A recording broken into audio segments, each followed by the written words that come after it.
We are now more than 3,800 suscriptores. Gracias a todos ustedes who have already subscribed, and if you haven't yet, go ahead and hit that subscribe button so that you can join La Comunidad. Today, we're learning how to say this, that, these, and those in Spanish.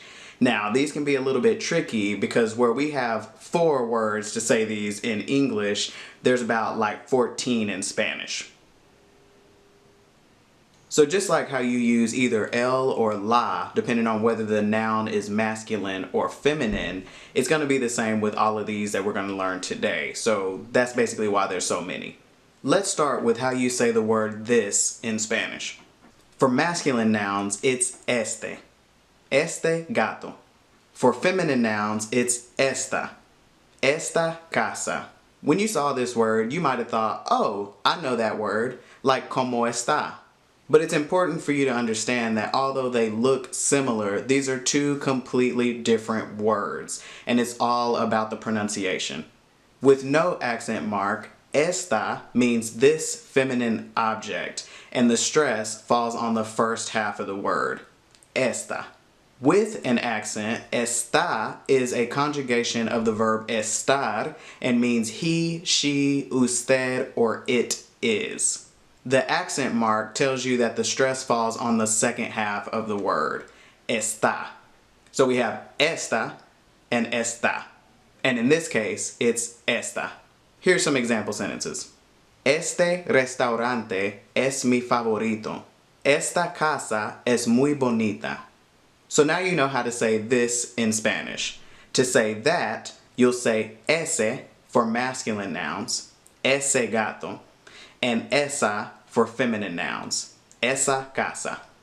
Ese hombre es mi hermano. No puedes comer esa comida.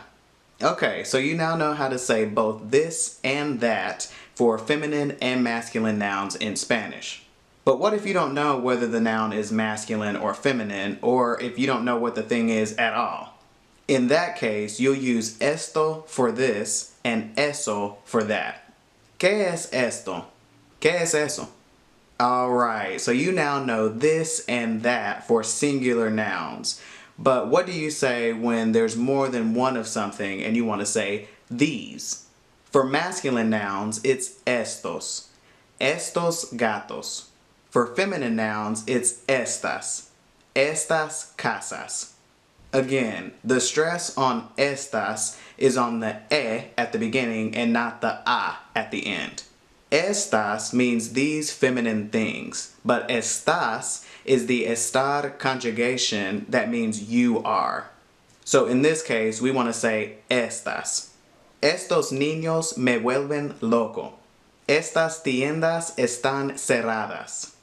If the things you're talking about are further away and you want to say those things, then you would say esos for masculine nouns, esos gatos, or esas for feminine nouns, esas casas.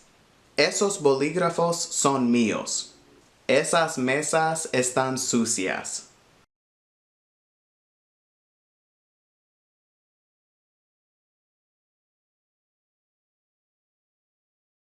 In English, we don't have a way to say that thing over there in just one word.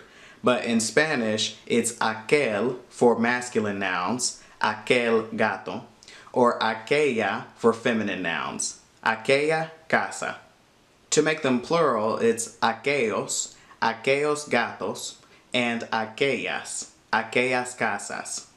These words can also be used to talk about something in general.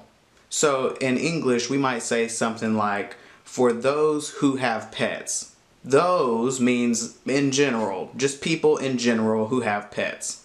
In Spanish, you can use it the same way. Para aquellos que tienen mascotas. It can also be used to talk about things that are just out of sight. So if we're out to dinner, I might say, are you talking about those bills that I saw on the table? Those bills. Those bills way over there, out of sight at our house. ¿Estás hablando de aquellas facturas que vi en la mesa? Whew, okay, I know that was quite a bit there. It may take you a minute to really get the hang of these. So I know for me, it took me a hot minute to really understand the difference between this and that, since they both sound pretty similar. But the faster and more often that you start using these, the faster it's going to click for you. Don't forget to like and subscribe, and if you have any tricks that you've used to remember the differences between this, that, these, and those in Spanish, let us know in the comments. Gracias por estar aquí. Hasta la próxima.